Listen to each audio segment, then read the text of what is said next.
A'udzu billahi minasyaitonir rajim. Bismillahirrahmanirrahim. Assalamualaikum warahmatullahi wabarakatuh.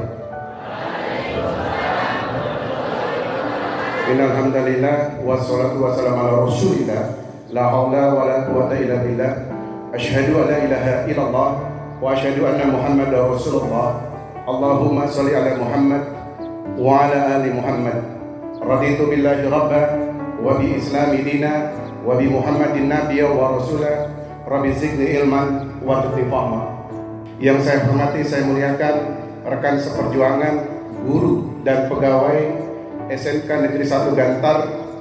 Insyaallah apa yang kita tuangkan dalam pendidikan akan mendapati imbalan yang diberikan Allah pada kita. Dan insyaallah catatan amal kita akan kita terima dengan tangan kanan kita dan dari arah depan.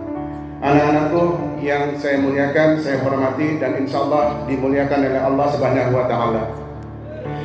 Mungkin di antara Anda ada yang terheran, kenapa toh ada orang asing yang berdiri di hadapan Anda.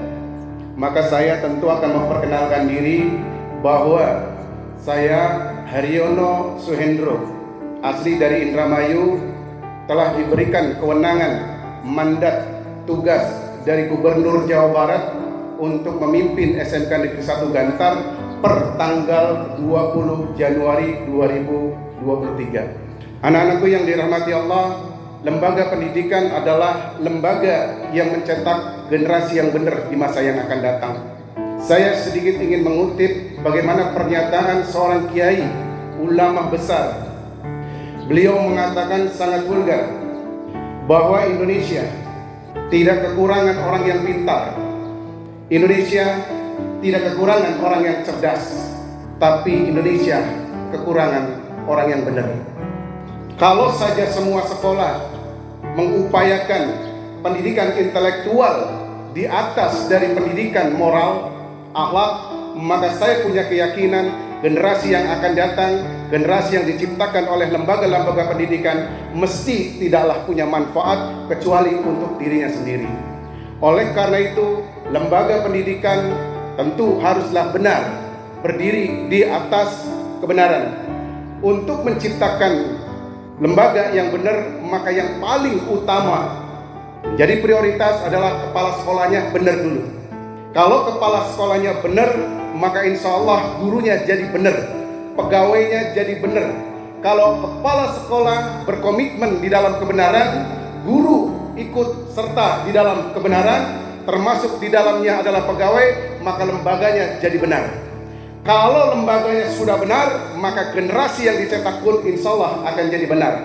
Yang paling utama bagi kepala sekolah adalah mengawal bagaimana dana-dana dari pemerintah benar-benar digunakan untuk kepentingan lembaga yang hakikatnya adalah menyentuh untuk kepentingan siswa. Maka daripada itu, kepala sekolah tidak boleh korupsi.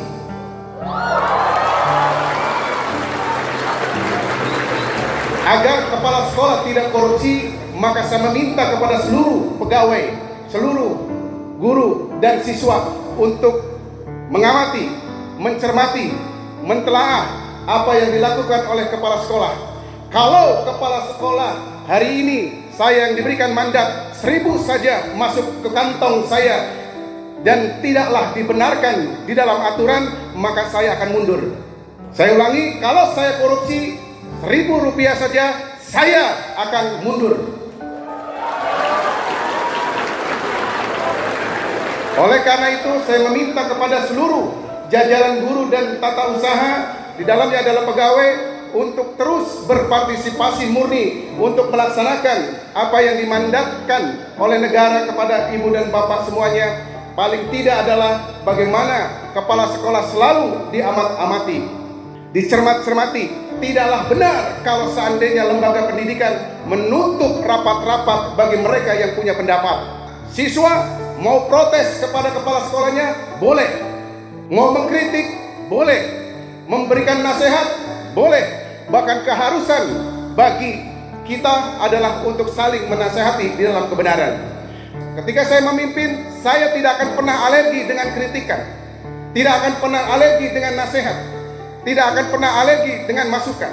Siapapun yang memberikan masukan, di antaranya siswa, guru dan pegawai, maka insya Allah tidak akan pernah diintimidasi dengan cara apapun, karena semua adalah hak. Kalau seseorang mengkritik seseorang lainnya, saya punya keyakinan karena semata-mata kecintaan terhadap pimpinannya agar tidak berlaku salah. Yang kedua, bahwa pendidikan sesungguhnya diorientasikan untuk merubah karakter, merubah akhlak, merubah perilaku, sebagaimana Undang-Undang Sistem Pendidikan Nasional Nomor 20 Tahun 2003 menyebutkan secara gamblang bahwa pendidikan diutamakan adalah untuk merubah perilaku, cara berpikir, cara berbicara, cara bertingkah laku.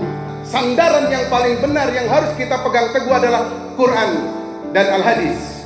Kalau Quran dan Al-Hadis sudah menjadi pedoman kita yang paling hakiki, maka insya Allah langkah kita tidak akan pernah keliru. Rujukan yang kedua adalah ketentuan dan aturan. Selama ketentuan dan aturan tidak bertentangan dengan Quran dan hadis, maka wajib bagi kita untuk mengikutinya. Anak-anakku yang dirahmati Allah, selama pemimpin berjalan di dalam kebenaran, wajib hukumnya bagi siapapun turut serta untuk mengikuti. Rasulullah pernah bersabda, siapa yang taat kepadaku, kata Rasul, maka dia taat kepada Allah. Siapa yang khianat kepadaku, kata Rasul, maka dia khianat kepada Allah. Rasul pun kemudian menyambung dengan kalimatnya, siapa yang taat kepada pemimpin, maka dia taat kepadaku, kata Rasul. Siapa yang khianat kepada pemimpin, maka dia khianat kepadaku, kata Rasul. Anak-anakku yang dirahmati Allah, selama pimpinan, selama kepala sekolah, selama guru dan tata usaha menunjukkan ke arah yang benar, ke arah yang paling hakiki, menuju ridhonya Allah, wajib hukumnya bagi kita untuk mengikutinya. Tidak boleh bagi kita untuk menolaknya. Tetapi kalau seandainya kepala sekolah, guru, pegawai memberikan perintah, yang perintahnya kemudian bertentangan dengan ketertiban, aturan, dan Quran serta hadis, maka wajib bagi kita untuk tidak mengikutinya.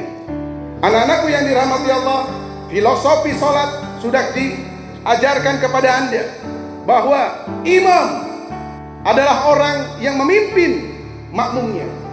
Apa yang dilakukan oleh imam wajib diikuti oleh makmumnya. Tetapi imam adalah manusia. Suatu saat bisa saja terjadi kesalahan, maka kewajiban makmum adalah mengingatkan ketika imam dalam kondisi yang salah.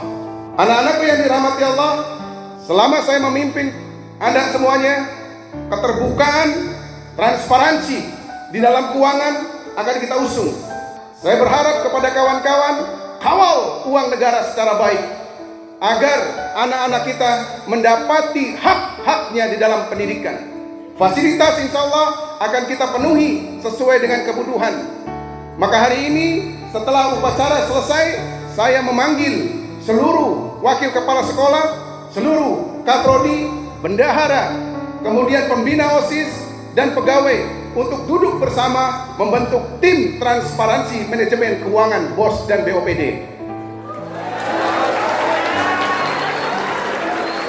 Mudah-mudahan langkah ini menjadi kebaikan buat kita bersama, dan kita akan mendapati kemajuan, kesuksesan di masa yang akan datang.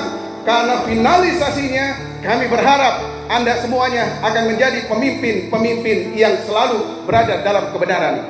Terima kasih. Wabillahi taufiq wal hidayah. Assalamualaikum warahmatullahi wabarakatuh.